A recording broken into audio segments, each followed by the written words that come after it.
I'm a retired psychiatrist. Back in the late 80s and early 90s, I worked at a mental hospital that closed after the psychiatry reform. I usually don't think about it, but last night I dreamed about the fire. When I mentioned it to my granddaughter, she told me to share the story. One patient always stands out. Let's call him Eric. He sat cuffed to the table across from me. Thin, intense, eyes sharp and cold. He had murdered his sister's father-in-law and been deemed unfit to stand trial. But strangely, his file was missing any diagnosis. That never sat right with me. When I asked about his family, he said little, only that he was close to his sister. I pushed gently.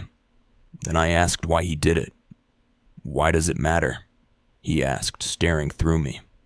That's when the room started feeling hot, the air thick, a faint smell, acrid, like burning.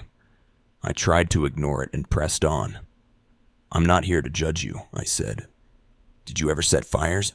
Hurt anyone? Animals? Younger kids?" He glared at me, his face flushed, sweat forming, and then he shouted, "You think I'd hurt kids? Never." He tugged at the cuffs. "Everything I did was to protect." His voice broke. The air shimmered. Smoke curled above the table. I coughed and turned away. When I opened my eyes, I was back in my office. A folder lay on the desk, edges burned. I opened it. Inside was a sepia photo. Eric. The fire I dreamed of. It happened in the 1940s. No one ever figured out how it started. Several patients died. Eric was one of them, buried off-site. But somehow, he's still there.